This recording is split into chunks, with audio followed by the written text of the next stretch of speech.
Bueno, estamos viviendo momentos difíciles. El mundo está en convulsión económica, social.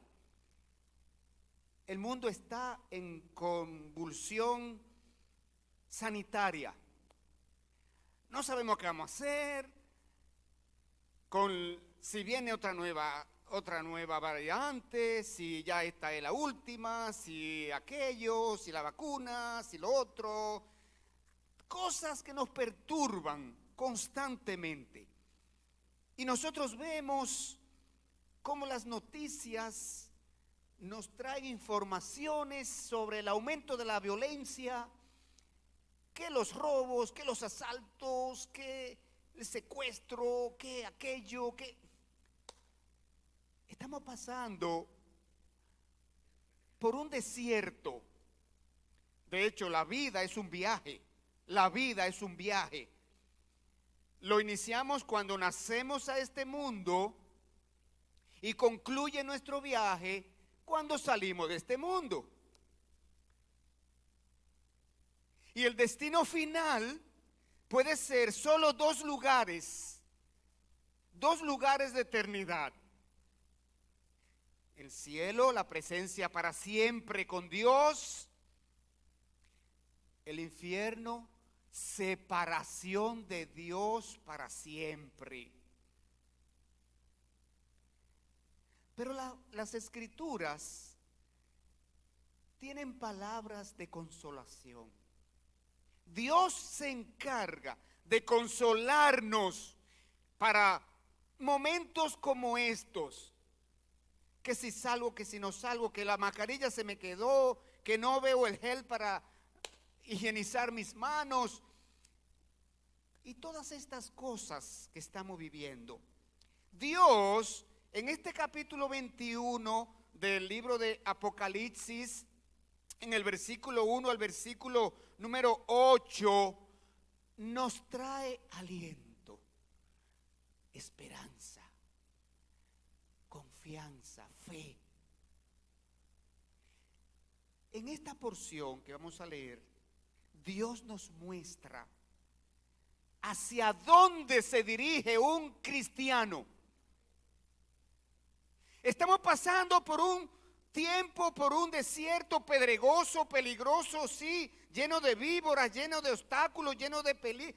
Claro que sí. Pero un creyente, uno que un día ha reconocido su pecado, uno que un día reconoció que está perdido en el infierno por causa de su pecado, una persona que entendió que no puede salvarse a sí mismo, una persona que puso su fe en Jesucristo, ese se llama un cristiano. El que entregó a Cristo su carga de pecados y le dijo, cúbrela con tu obra de la cruz, ese es un cristiano. Ese se dirige hacia Apocalipsis capítulo 21. Y está allí ese pasaje para Dios alentar nuestro corazón en tiempo de ansiedad, en tiempo de angustia, en tiempo de tristeza, en tiempo de desconsuelo. Dice así: vi un cielo nuevo y una tierra nueva, porque el primer cielo y la primera tierra pasaron y el mar ya no existía más. Y yo, Juan, vi la santa ciudad, la nueva Jerusalén, descender del cielo de Dios, dispuesta como una esposa ataviada para su marido. Y oí una gran voz del cielo que decía, he aquí el tabernáculo de Dios con los hombres. Y Él morará con ellos, y ellos serán su pueblo, y Dios mismo estará con ellos como su Dios. Enjugará Dios toda lágrima de los ojos de ellos, y ya no habrá muerte, ni habrá más llanto, ni clamor, ni dolor, porque las primeras cosas pasaron. Y el que estaba sentado en el trono dijo, he aquí, yo hago nuevas todas las cosas. Y me dijo, escribe, porque estas palabras son fieles y verdaderas. Y me dijo, hecho está, hecho está. Yo soy el alfa y la omega, el principio y el fin. Al que venciere, al que tuviere sed, yo le daré gratuitamente de la fuente del agua de vida.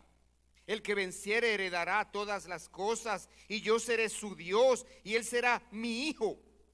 Pero los cobardes e incrédulos, los abominables, los homicidas, los fornicarios, los hechiceros, los idólatras, todos los mentirosos tendrán parte en el lago que arde con fuego y azufre, que es la muerte segunda. ¿Qué es lo que nosotros vemos en esa porción?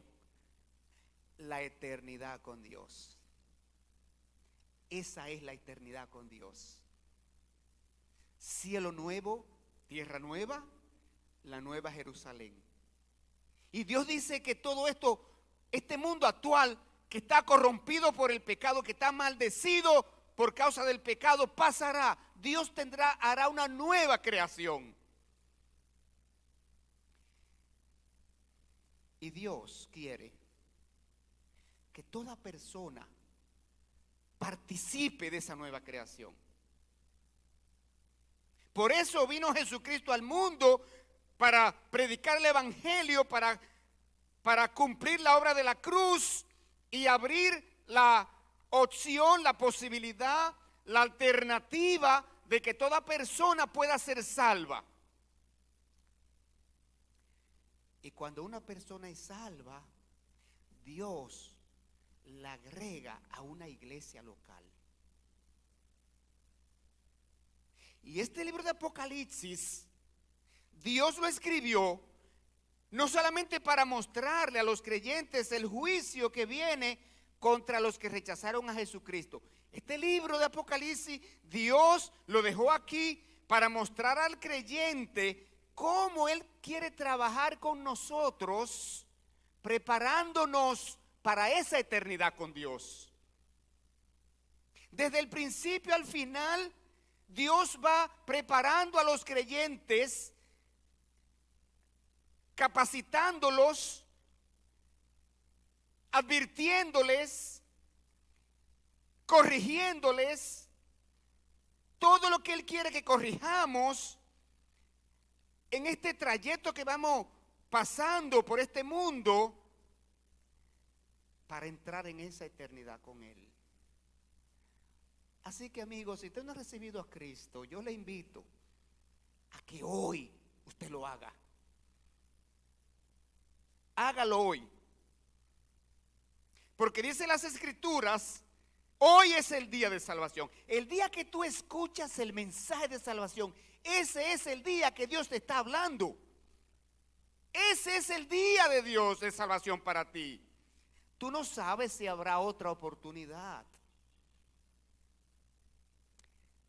Entonces, hace varios meses, nosotros iniciamos una serie de estudios en este libro de Apocalipsis para ver cómo Dios está preparando a los creyentes para la eternidad con Dios.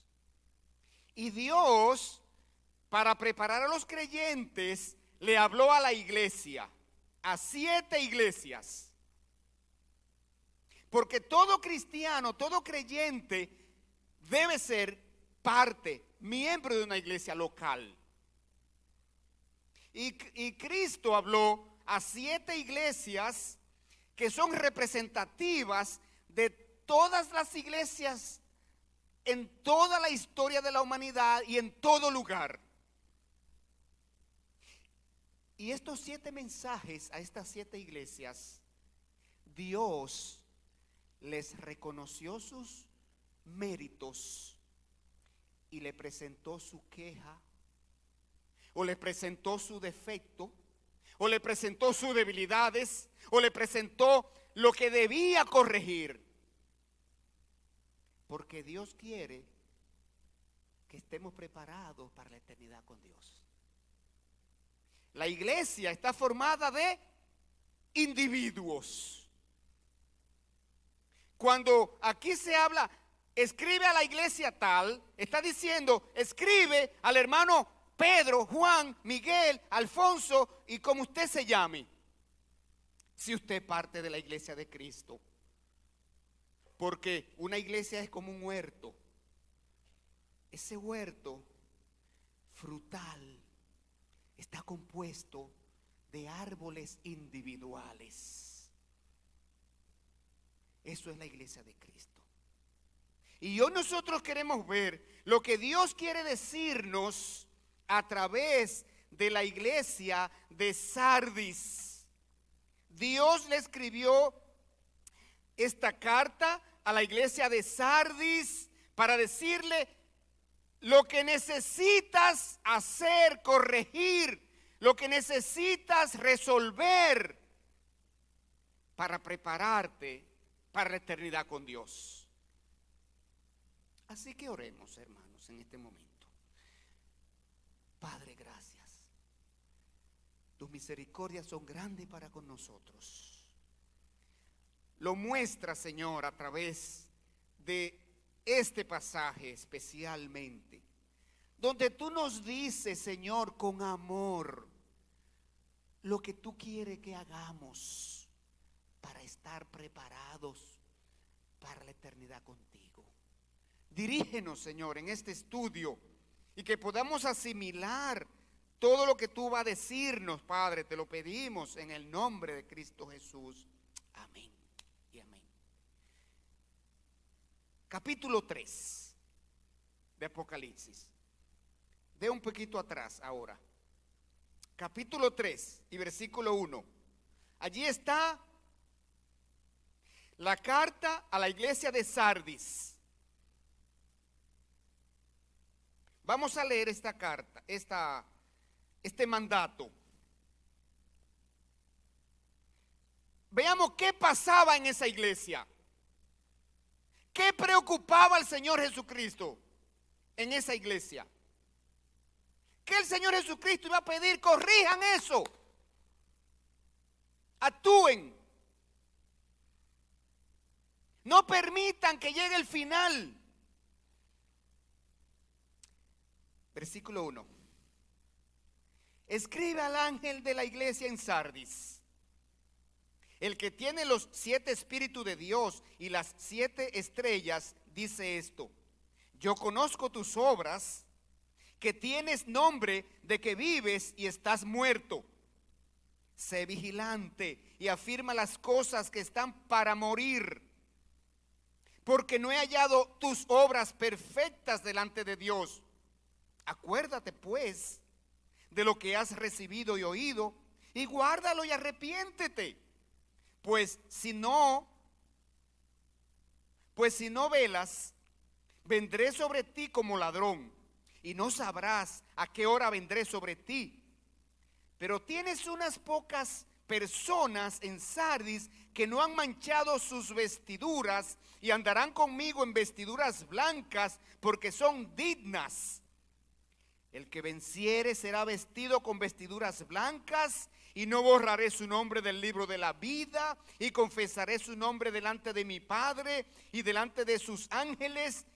El que tiene oído, oiga lo que el Espíritu dice a las iglesias. Hermanos, la ciudad de Sardis, allá en el Asia Menor, en la época apostólica, en el primer siglo de la era cristiana, esta iglesia era una iglesia, esta ciudad, perdón, era una iglesia, era una ciudad hermosa, era una ciudad preciosa, era una ciudad que en su primera etapa se construyó en la cima de una colina. A todo el mundo le gusta vivir en los lugares altos, con un panorama, con un paisaje precioso por delante, y más si tiene mar, o tiene un lago, o tiene un río. Esta ciudad se construyó sobre una colina de 800 metros de altura, en la meseta de esa colina. Esa posición les permitió construir un muro impenetrable, Todas las ciudades estaban amuralladas en esta época para contener a los enemigos, a los invasores. Y ellos entendían que ese muro era impenetrable. ¿Por qué? Porque ellos miraban desde arriba cuando vinieran subiendo los enemigos. Entonces, esos muros la hacían una ciudad segura frente a los ataques de los enemigos. Era una ciudad próspera, florecente, rica en minerales. Con el paso del tiempo, los muros fueron agrietándose. Con el paso del tiempo, los muros fueron debilitándose. Y ellos, en su falsa sensación de seguridad, no colocaron vigilantes en esas grietas. Y por ahí, por esas grietas, penetraron los enemigos y conquistaron la ciudad en 2 ocasiones. Y para la época en que se escribió el Apocalipsis, alrededor del año 95 después de Cristo, la riqueza floreciente de esta ciudad ya había pasado y mucha de su gloria se había desvanecido. La población se había vuelto perezosa, letárgica, envejeciente, viviendo de la reputación pasada de la ciudad. Y allí en esta ciudad había una iglesia que tenía el nombre de Iglesia de Sardis. Iglesia de Jesucristo en Sardis. Ahora bien, la condición de la iglesia de Cristo en Sardis era la misma que la ciudad. La ciudad estaba muriendo en su vida económica, en su vida social, en su vida comercial. Y la iglesia estaba muriendo en sentido espiritual. De modo que la iglesia se había dormido en sus laureles. Como iba la ciudad decayendo, así iba la iglesia de Cristo en Sardis. Y por eso el Señor Jesucristo le escribe esta carta. Y vamos a ver ahora el detalle, los detalles de la carta. Primero tenemos el mandato. Vamos al versículo 1. Los destinatarios. Escribe al ángel de la iglesia en Sardis. Escribe al ángel. De modo que el Señor Jesucristo dirige la carta al ministro de la iglesia, al pastor de la iglesia, para que él la lea, la proclame a toda la iglesia. ¿Saben por qué?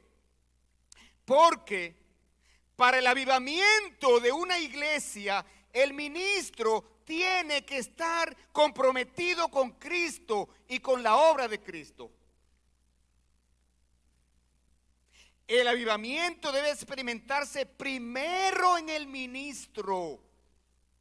El ministro tiene que asegurarse de llevar adelante el avivamiento en una iglesia que está moribunda. Por eso Cristo habla al ministro. Léeme la carta a la iglesia. Los ministros debemos asegurarnos de estar espiritualmente vivos y debemos mantenernos en un estado constante de avivamiento espiritual. El emisario de la carta, mire, se identifica aquí mismo. Escribe al ángel de la iglesia en Sardis, el que tiene los 7 espíritus de Dios y las 7 estrellas, dice esto. Ahí está el remitente de la carta. El mismo Señor Jesucristo es quien emite la carta, quien dirige la carta, es el emisor de la carta. Una iglesia agonizante debe mirar a Jesucristo. Jesucristo se dirige a una iglesia agonizante, a un creyente que está decayendo. Pero mire cómo Jesucristo le habla. Dos calificativos el Señor se atribuye. El Señor se identifica aquí con dos nombres o con dos atribuciones. El que tiene los 7 espíritus. Jesucristo tiene los 7 espíritus de Dios. Esto habla acerca de la plenitud del Espíritu Santo, de todos los ministerios que hace el Espíritu Santo. El Espíritu Santo es Jesucristo que lo da. Jesucristo es que lo concede. Jesucristo dijo: os conviene que yo me vaya, porque si no me voy, no podría enviar a ustedes el Consolador, el Espíritu Santo. Entonces, el Señor está diciendo aquí que Él tiene los 7 espíritus, los 7 ministerios que hace el Espíritu Santo en la tierra. Número 1,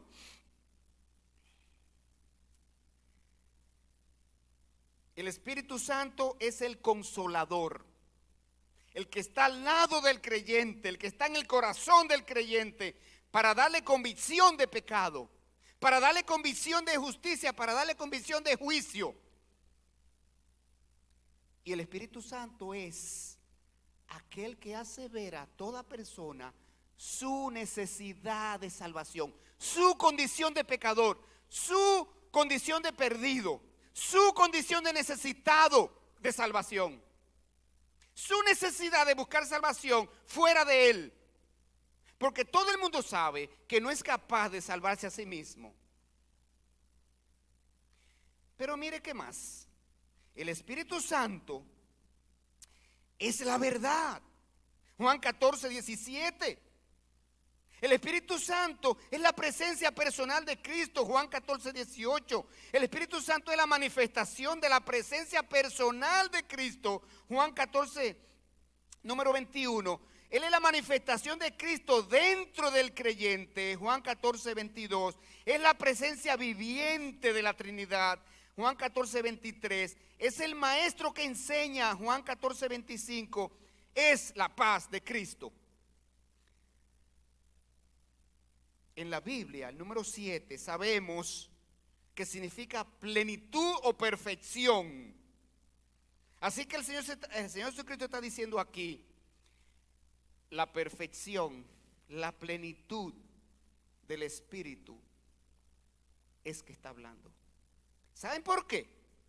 Porque una iglesia agonizante, un cristiano declinando, un cristiano enfriándose, un cristiano alejándose del Señor, un cristiano perdiendo su consagración, un cristiano perdiendo su compromiso con el Señor, necesita volver la mirada a Jesucristo.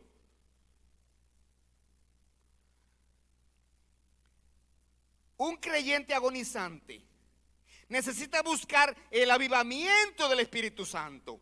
El Espíritu Santo es el que aviva la vida de un creyente. Dice aquí el texto en Juan 6, 63. El Espíritu es el que da vida. La carne para nada aprovecha. Las palabras que yo os he hablado son espíritu y son verdad. Un creyente que está declinando necesita la convicción del Espíritu Santo. Juan 16, 8. Y cuando Él venga, convencerá al mundo de pecado, de justicia y de juicio. Una persona creyente que está declinando y una persona también que no es cristiana necesita la obra del Espíritu Santo. Necesita que el Espíritu Santo venga, haga la obra en él, lo convenza de pecado y lo conduzca a Cristo para que lo reciba como Señor y Salvador. Un cristiano en decadencia necesita buscar el fruto del Espíritu. Vamos a ver los frutos del Espíritu. A ver si nosotros nos acordamos. Los frutos del Espíritu.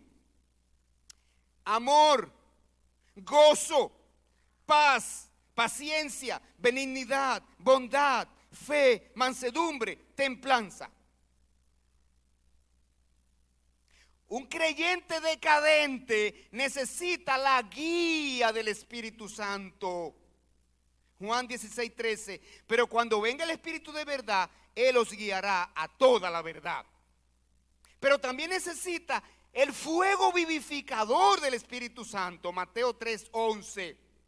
Yo a la verdad os bautizo en agua, dijo aquí Juan el Bautista.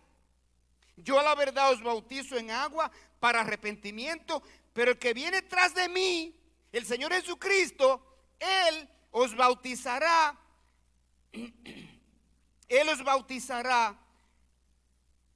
en Espíritu Santo y fuego.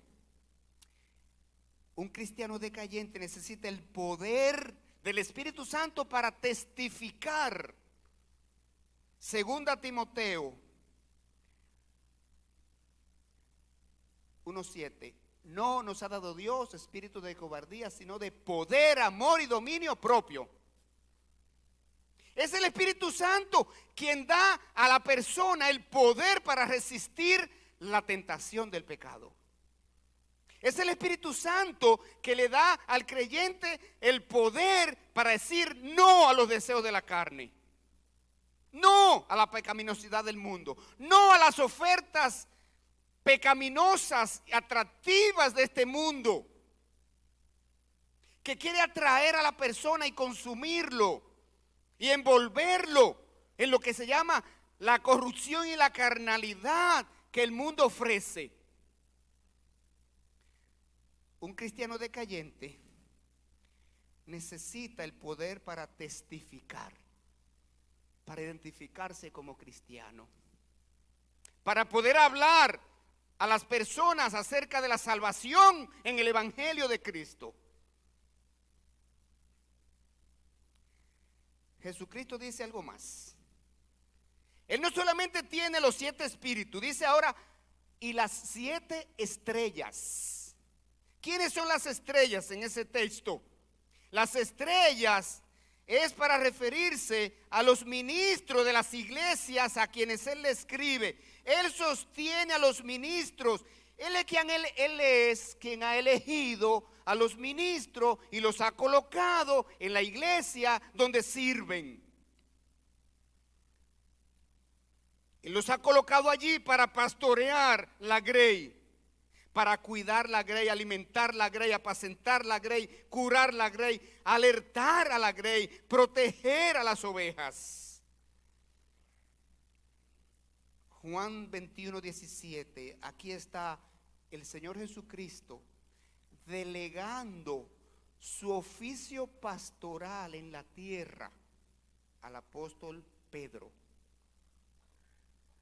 primer pastor de la iglesia de Cristo. Le dijo la tercera vez: Simón, hijo de Jonás, ¿me amas? Pedro se entristeció de que le dijera la tercera vez: me ama. Y le respondió: Señor, tú sabes que te amo. Jesús le dijo: apacienta mis ovejas. Pero pasemos al versículo número 1 en su segunda parte. La queja. Ya el Señor dijo a quién está escribiendo y quién es el emisario. Ahora, ¿cuál es la queja que quiero manifestarte, iglesia de Sardis? Y si a nosotros nos sirve esa bota, pongámonosla. Vayamos probándonos el zapato. ¿Te sirve, hermano? Hermano, ¿te sirve la bota de Sardis? Mira lo que el Señor le dijo a Sardis. En el versículo 1 al final, le dijo: eres una iglesia falleciente. Estás muriendo. Hermano creyente, tu vida espiritual, ¿cómo está? Tu llama de la hoguera que tiene en ti, el fervor por Cristo, tu admiración por Cristo, tu pasión por Cristo, tu agradecimiento a Cristo que te salvó, ¿cómo está? Tu deseo de leer la palabra de Dios cada día, ¿cómo está? Tu deseo de orar a Dios cada día, ¿cómo está? Tu deseo de comunión con los hermanos. Cuando usted va al play, si usted es liceísta, ¿cuál es la zona que usted dice, no, es ahí que quiero estar? Es ahí que están los liceístas. Es ahí que quiero un asiento. Los cristianos quieren estar donde están los cristianos, porque tienen el mismo sentir, el mismo espíritu, la misma meta, el mismo estilo de vida, la misma disposición de servir al Señor, el mismo deseo de honrar y glorificar a Dios. Es ahí la importancia de la comunión. Es ahí la importancia de congregarse. Entonces, Él le dijo, yo conozco tus obras. Estoy en el versículo 1. Yo conozco tus obras, que tienes nombre de que vives y estás muerto.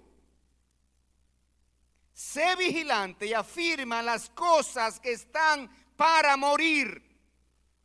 Miren, en el mundo hay ciudades que en el pasado eran el destino turístico número 1 del mundo en la mente de toda persona. Todo el mundo quería conocer esa ciudad. Tenemos a Babilonia en aquella época. Hoy día tenemos otras grandes ciudades en el mundo que todo el mundo quiere conocer. Pero con el tiempo esas ciudades, mire, decayeron. Sardis fue así.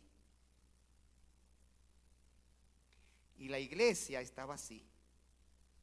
Entonces el Señor le está diciendo, tú fuiste un creyente ferviente, tú fuiste un creyente fervoroso, apasionado,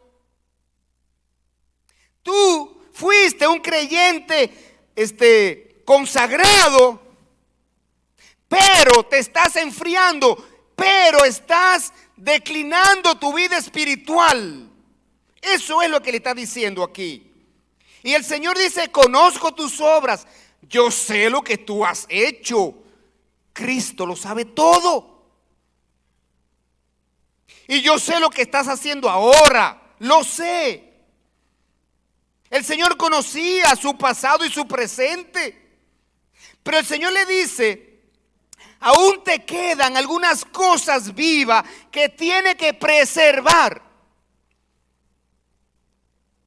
No solo tiene que revivir, tiene que preservar lo que tienes para que no vaya, para que no continúe decayendo. Era una iglesia que se mantenía ocupada, tenía compañerismo, tenía los ministerios necesarios para cada grupo y para cada área de necesidad.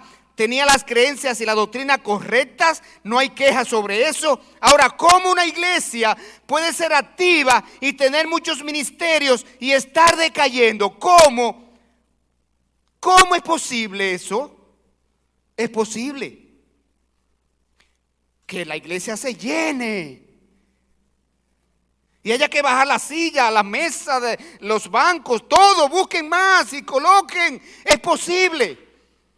Pero aún así, a pesar de que está lleno, hay decadencia. Porque es en el corazón de cada persona que tiene que estar encendida la llama del cristianismo. En esta iglesia tenían adoración, pero sin poder y eficacia del Espíritu. Porque la gente seguía yendo a la iglesia de Sardis. Ahora, su adoración no tenía el espíritu correcto. Segunda Timoteo 3, 1, 5 habla de esto. No adoraban a Dios en espíritu y en verdad, como dice Juan 4, 23. Tenían mucha actividad, pero poco cristianismo. Oiga, ¿cómo puede decaer una vida espiritual? Utilizando la iglesia como un bálsamo religioso para su conciencia. Yo vine a la iglesia. Yo voy a la iglesia. Utilizando la iglesia como una actividad social, como un lugar solo para el compañerismo, como un lugar para contactos sociales y de negocios, como un lugar para construir una imagen pública, como un lugar para brindar actividad para la familia, concentrándose en las actividades rituales, ceremonias, en lugar de concentrarse en la honra, en la gloria del Señor. Perdiendo el celo por la presencia del Señor, volviéndose negligente en el estudio de la palabra de Dios, en la oración y en el servicio al Señor, predicando y enseñando la palabra de Dios como una materia más y no para aplicarla a la vida diaria, perdiendo el interés de ganar personas para Cristo y conducir los creyentes a la madurez. Hermanos de Iglesia de Convertidos a Cristo, la misión de la iglesia, usted ve que en muchas empresas usted entra y en la recesión lo primero que ve es misión, visión, propósitos. La misión de la iglesia es ganar los perdidos para Cristo. Punto. Esa es nuestra misión, nuestra visión, nuestro propósito. Cuando se pierde esa visión, esa misión personal, hay decadencia espiritual. Entonces, aquí el Señor Jesucristo le está diciendo a esta iglesia que donde el Señor no es el centro, el eje de sus actividades, hay vacío de espiritualidad. Versículo 2. Pase al versículo 2. El consejo. Sé vigilante y afirma las otras cosas que están para morir, porque no he hallado tus obras perfectas delante de Dios. Hermanos, seamos vigilantes. Necesitamos asegurarnos de que nuestra vida espiritual no está decayendo. No permitamos ser arrastrados. No permitamos que la pandemia del siglo, que la pandemia de la temporada afecte nuestra vida espiritual. No lo permitamos. Los cristianos tenemos que seguir adelante por encima del COVID, por encima del Omicron, por encima del que viene atrás. Porque vienen otros atrás. Siempre van a haber virus, siempre van a haber pandemias, siempre van a haber enfermedades, siempre van a haber tempestades, siempre van a haber ciclones, siempre van a haber terremotos. No podemos permitir que un virus nos frene como iglesia de Cristo. No podemos permitir que un virus nos rompa nuestro hábito de congregarnos, nuestra necesidad de tomar la cena del Señor para recordar la obra de la cruz a través de la cual fuimos salvos. Sí, cumplamos los protocolos. Claro que sí. Que nos cuidemos. Claro que sí. Pero que eso no nos impida desarrollar la misión de la iglesia. Y la iglesia somos todos y cada uno de los miembros. Entonces, el consejo es preciso aquí, preciso. Fortalece las obras que aún tienes. La iglesia estaba haciendo las cosas que se suponía debían hacer, pero la gente no tenía el espíritu correcto, sus vidas no se concentraban en Jesucristo y su causa. Estaban en los servicios de adoración, pero no tenían el apetito por la palabra de Dios para obedecerla, para aplicarla a sus vidas. Estaban en los ministerios y actividades por el compañerismo, pero no como una pasión de servir a Cristo. La advertencia, versículo 2. Sé vigilante, afirma las otras cosas que están para morir. Cristo dice que no ha encontrado en esta iglesia sus obras perfectas. ¿Qué quiso decir Cristo con esto? Sus obras, sus ministerios, sus actividades, sus misiones.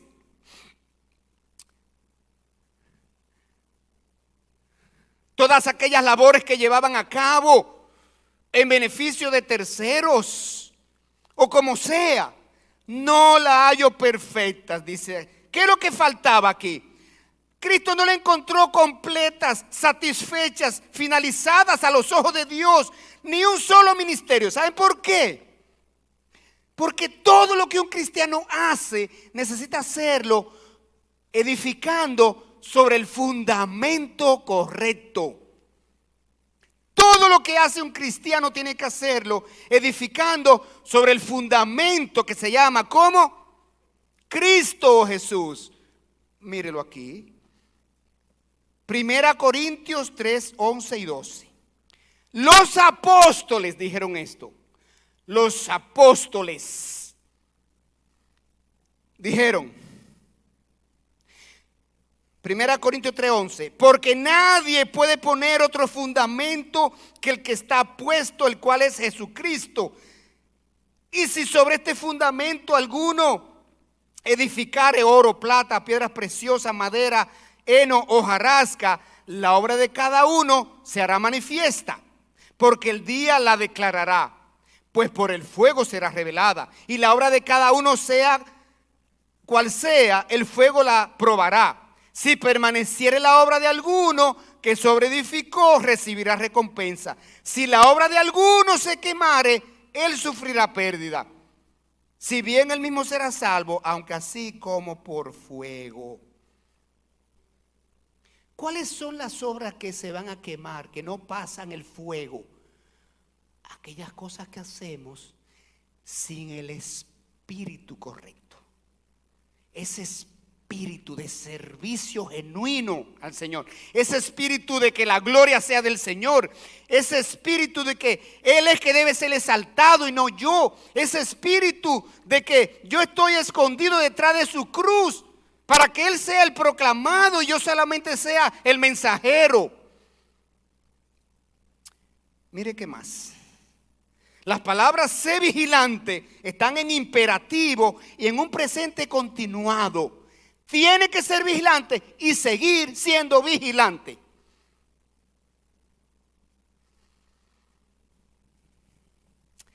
Pasemos al versículo 3. La exhortación. El Señor tiene una exhortación para el creyente que va declinando.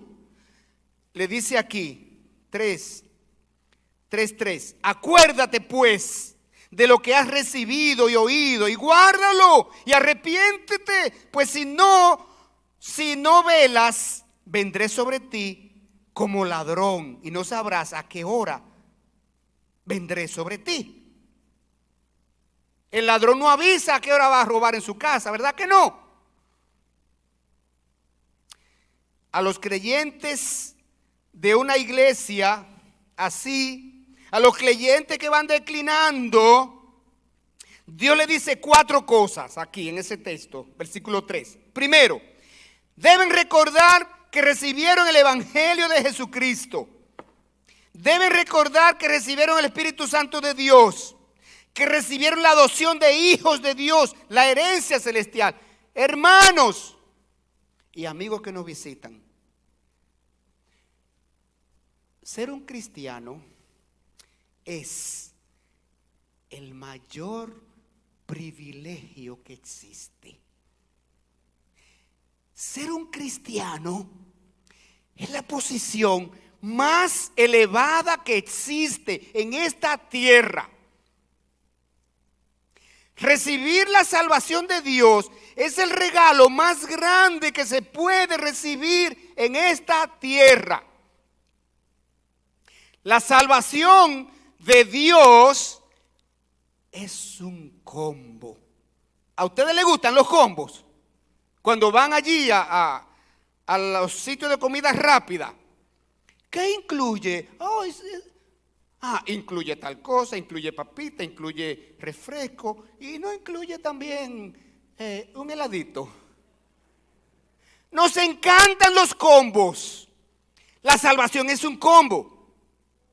La salvación de Dios incluye el perdón de los pecados, la herencia en el cielo, la reconciliación con Dios, la adopción como hijo de Dios, la transformación, la regeneración de un interior pecaminoso, un corazón inclinado a la maldad que tenemos, por un corazón de carne sensible al pecado. Que cuando la tentación llega a nuestros ojos, nosotros decimos, pero de ahí salí yo. No, yo no puedo cometer ese pecado para no herir a Dios. Pero si ya Cristo pagó la deuda de mis pecados en la cruz, ¿cómo es que yo me voy a enlodar de nuevo en el pecado? Pero la salvación incluye más cosas. Ahora, los cristianos somos los embajadores de Dios en la tierra. Ser embajador es una posición muy deseada. Ay, si me nombraran embajador en París, en Florencia. Un embajador es un representante de un país en otro país extranjero con el propósito de dar a conocer su país de origen. Un cristiano vive en esta tierra, es ciudadano de un país de esta tierra, pero dice la palabra que cuando fue salvo, Dios le concedió ciudadanía celestial. Filipenses 3:20. Nuestra ciudadanía está en los cielos, de donde también esperamos al Señor Jesucristo, el cual transformará nuestro cuerpo débil en semejanza de su cuerpo suyo, con la gloria que Él tiene y posee. La salvación es un combo. El creyente es la persona más privilegiada de este mundo, porque su esperanza no está en este mundo ni en nada material de este mundo. Pero en esta pandemia se murieron de toda clase social. Se murieron personas materialmente o posición o económicamente pobres, clase media, ricos, millonarios, multimillonarios. Se murieron de todas las profesiones, de todos los oficios, de todas las nacionalidades de la tierra. El dinero no pudo evitar que el COVID matara a personas que tenían con qué pagar lo que fuera necesario.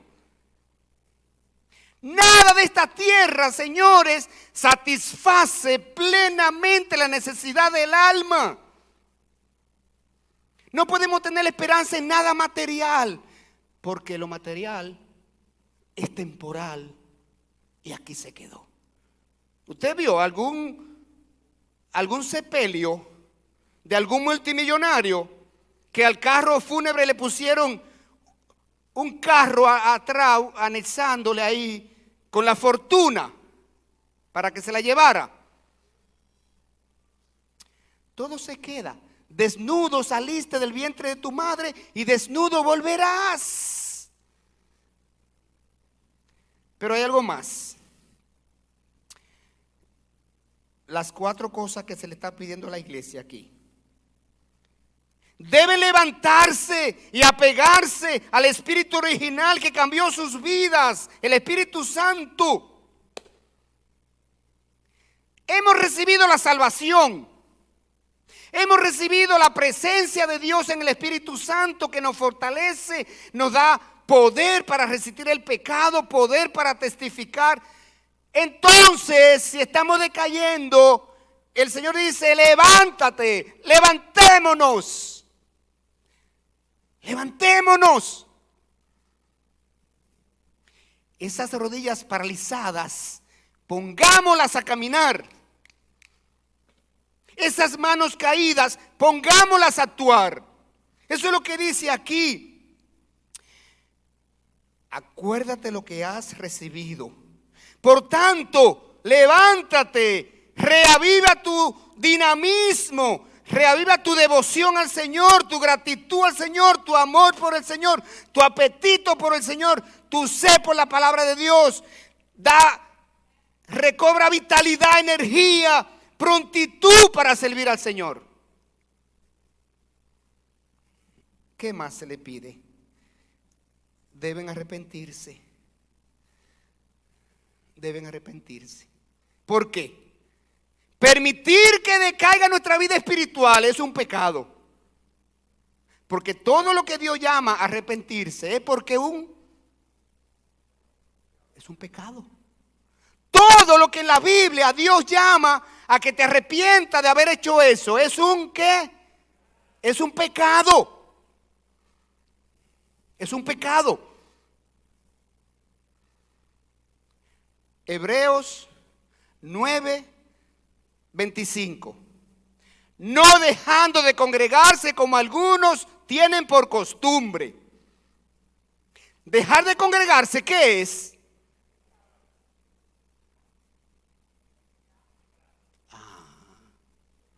¿Es una desobediencia? ¿Qué está diciendo Dios a los creyentes? No dejando de congregarse como algunos tienen por costumbre.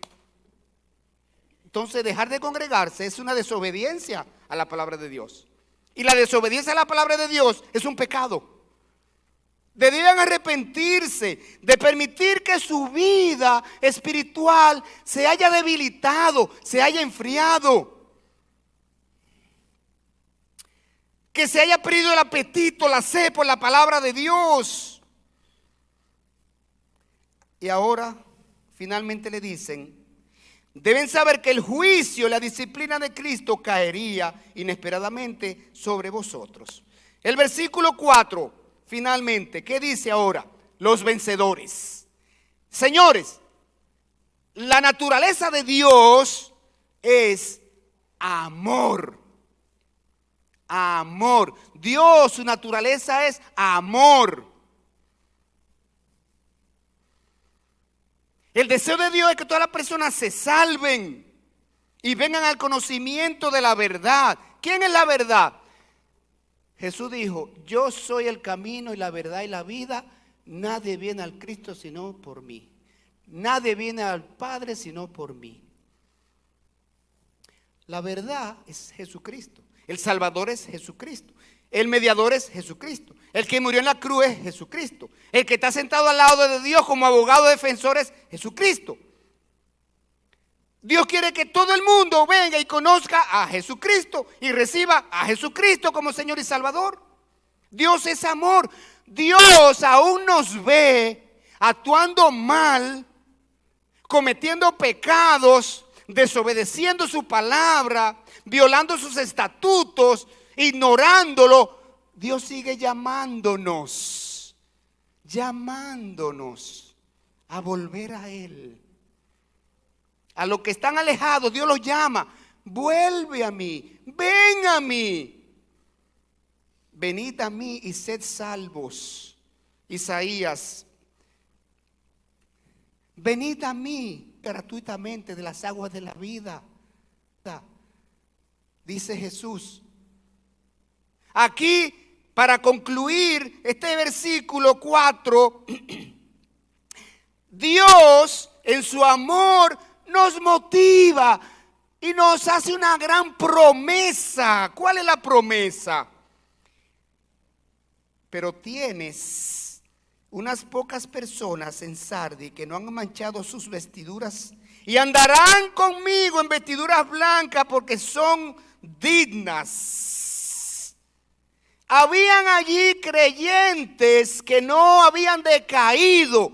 Hermanos, tenemos que asegurarnos de estar entre los creyentes que no han decaído espiritualmente, que no han decaído en el servicio, que no han decaído en su amor a Dios, en su pasión por Cristo, en su sed por la palabra de Dios, en su deseo de orar a Dios cada día, en el deseo de congregarse y gozarnos como iglesia y cantar alabanzas juntos y ser edificados con su palabra y ser exhortados unos a otros.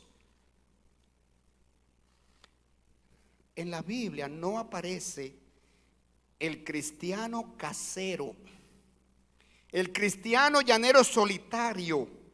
No existe. Jesucristo organizó iglesias, grupo de creyentes que se reúnen en un lugar específico. Eso es una iglesia local de Cristo. Entonces, los creyentes fieles que se mantenían puros, concentrados en Jesucristo, creciendo espiritualmente, tratando de compartir a Cristo en un mundo necesitado, esos, dice aquí, andarán conmigo en vestidura blanca.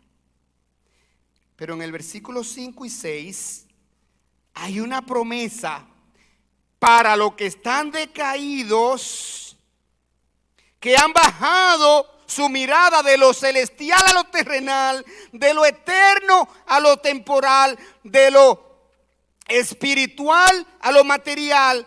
A esos que se levantan y reavivan su amor y retoman la visión de la iglesia. Hay una promesa también. ¿Qué dice Cristo aquí a Sardis? En el versículo 5 y 6.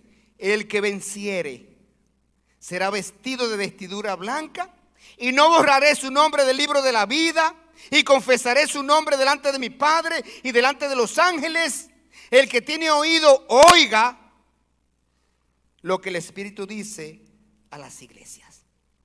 Para los vencedores, aquellos que regresen de corazón, aquellos que se enfoquen de nuevo en Cristo, se le hacen 3 promesas. Serán vestidos de blanco, dignidad, ausencia de pecado. Serán presentados por Cristo delante de Dios Padre, puros, con los pecados limpiados en la sangre de Jesucristo. Pero mire qué más. Dice aquí que la vestidura blanca representa la justicia alcanzada por Cristo en la cruz, cubierto por la justicia de cruz. Oiga, para ser salvo, para ser hallado acepto delante de Dios, no es suficiente con lo que yo como persona puedo hacer. Nada, ninguna obra, ninguna acción, ningún servicio que yo hago como persona me va a hacer acepto delante de Dios para admitirme como morador del cielo. Lo único que me hace acepto es estar en Cristo, cubierto con la justicia de Cristo, la que Él alcanzó en la cruz, al morir en la cruz, siendo sin pecado. Esa justicia se recibe cuando ponemos la fe en Jesucristo. Dios toma mi fe y la pone por justicia cumplida en Cristo. Eso es lo que significa aquí esta vestidura blanca, ilustración de la justicia cubierta por Cristo en la cruz. Entonces, hay algo que dice aquí: los nombres no serán borrados del libro de la vida. Hay un libro de la vida. Dios tiene un libro de la vida, donde es inscrita toda persona que nace a este mundo. Se llama libro de la vida. Si usted no aceptó a Cristo como Señor y Salvador, usted es borrado del libro de la vida. No tiene vida eterna. Será juzgado para fines de condenación. La Biblia está llena de referencia al libro de la vida. Mire, Lucas 10:20. Pero no os alegréis de que los espíritus se os sujetan, sino regocijaos de que vuestros nombres están escritos en el libro de la vida. Filipenses 4:3. Asimismo te ruego también a ti, compañero fiel, que ayudes a estos que combatieron juntamente conmigo en el evangelio, con Clemente también y los demás colaboradores míos, cuyos nombres están en el libro de la vida. Apocalipsis 21:27. No entrará en ella cosa inmunda o que hace abominación y mentira, sino solamente lo que están inscritos en el libro de la vida.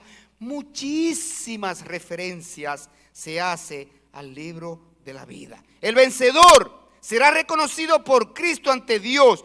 Confesaré su nombre delante de mi Padre y delante de los ángeles. Oiga, Jesucristo se enorgullece cuando una persona lo recibe a Él como Señor y Salvador. Nos acoge como mi hermano, porque ahora tenemos el mismo Padre Celestial. Jesucristo se goza de que tiene una nueva oveja en su redil. Jesucristo se goza de concedernos su justicia para ser aceptable delante de Dios. Jesucristo se regocija de que una oveja perdida ha regresado al redil. Entonces, hermanos, quiero concluir primero haciéndote una pregunta. A ti, hermano cristiano, hermano creyente. A ti, hermano creyente. Te voy a preguntar, ¿cuáles son las grietas que en tu vida has permitido que se abran? Así como Sardis permitió que su muralla se le abrieran grietas con el pasar del tiempo, y esa grieta en las paredes que se van haciendo allí más grande cada día, con el tiempo cabe una persona, y por ahí entró el enemigo que la conquistó, por esa grieta de su muro. Si hay grietas en tu vida por donde Satanás puede entrar, identifícalas.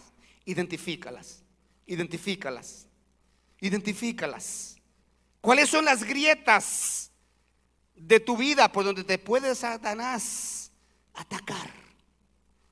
¿Cuáles son?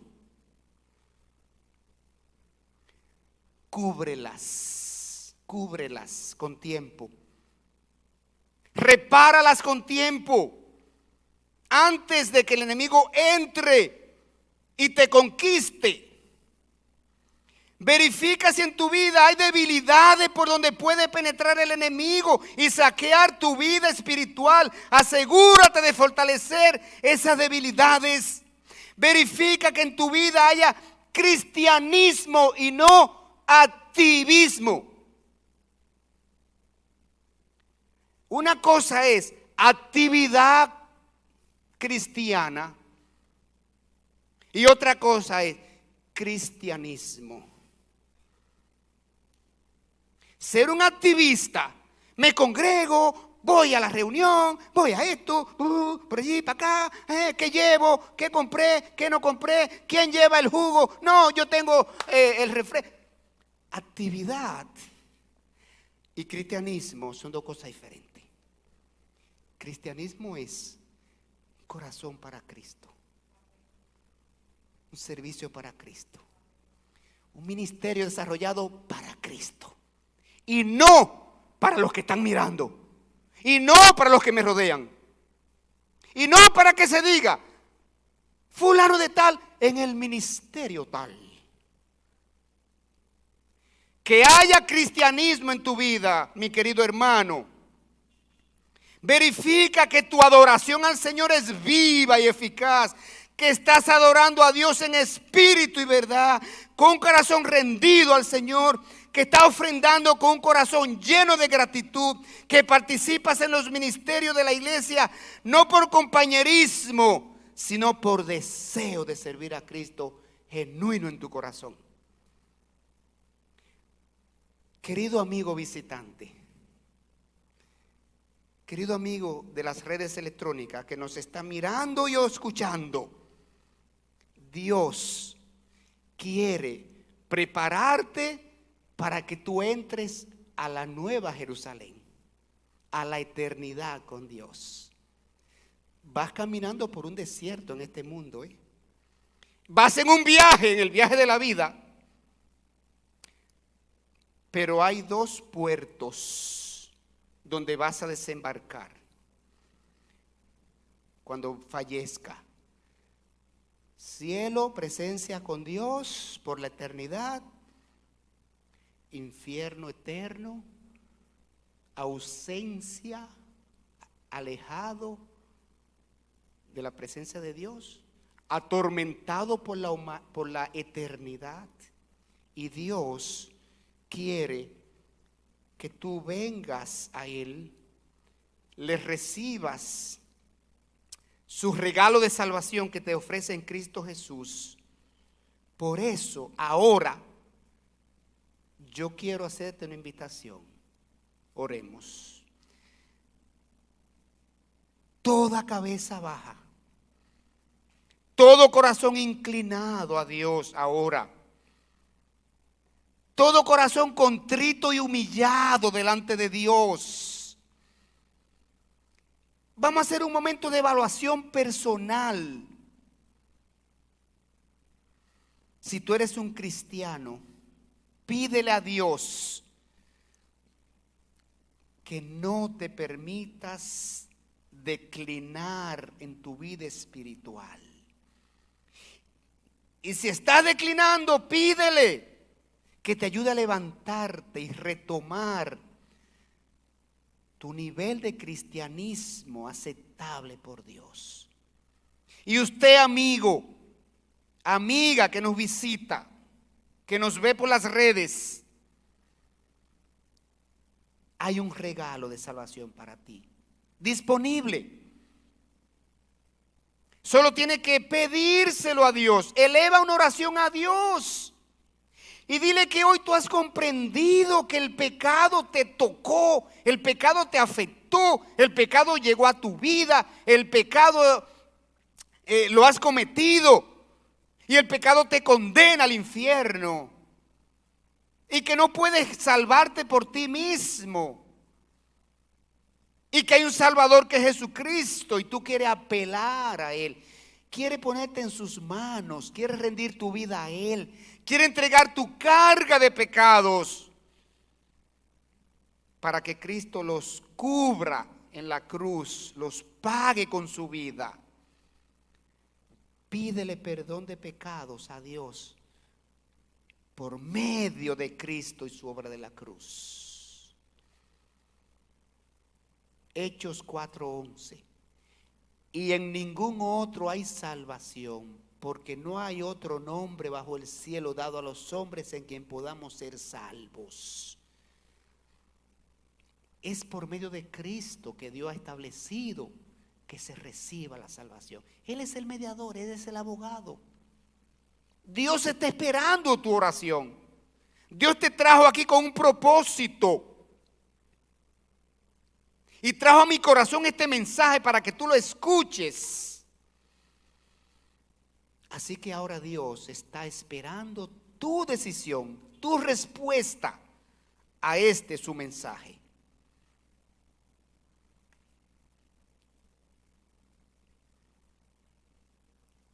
Estamos en un momento de silencio ahora, de evaluación, de decisiones, de respuesta a Dios. ¿Aceptas la salvación de Dios en Cristo Jesús o la rechazas una vez más? La decisión es tuya.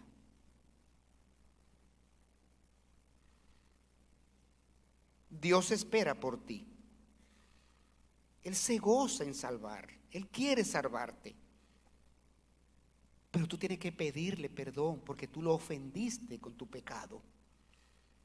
Tú has estado rechazando a Jesucristo, que es su medio de salvación.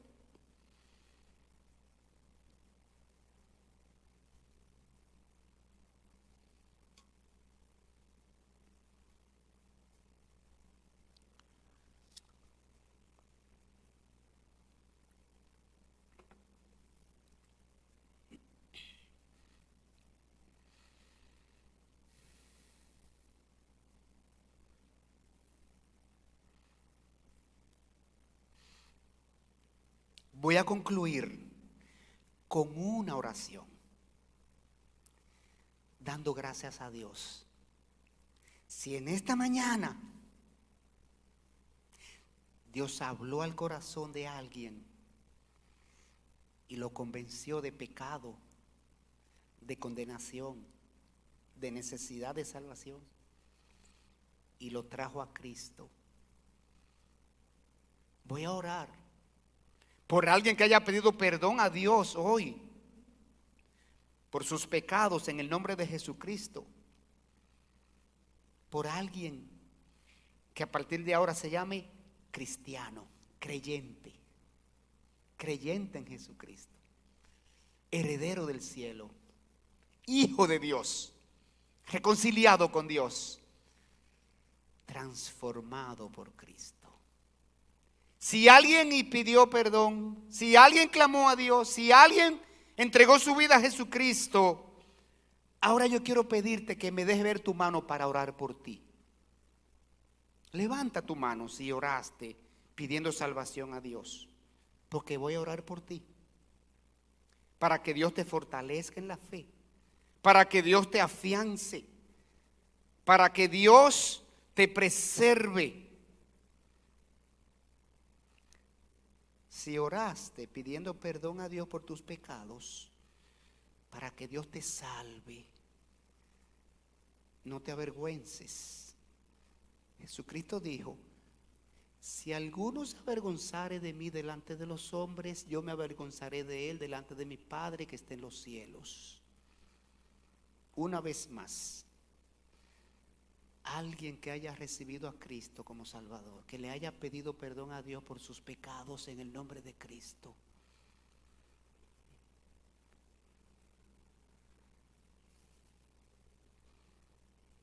Dios es paciente para con nosotros. Él espera por nosotros. Por eso no ha venido Cristo, esperando que todos procedamos al arrepentimiento. Señor, tu palabra es una semilla espiritual. El predicador solamente la riega y ella va a los corazones. Y en tu tiempo tú haces la obra de salvación. Tú la preservas allí, tú la haces nacer, tú la haces crecer, tú la haces fructificar en los corazones conforme a tu voluntad y en tu tiempo. Señor, obra gracia y misericordia sobre toda persona que escuchó este mensaje y todavía no ha tomado una decisión por ti. Tuyo es el tiempo, Señor. Tuya es la salvación. Es por tu gracia y tu misericordia. Así que obra salvación, Señor, en el momento en que te parezca preciso en cada una de las personas que escucharon este mensaje. Te lo pedimos en el nombre de Cristo Jesús.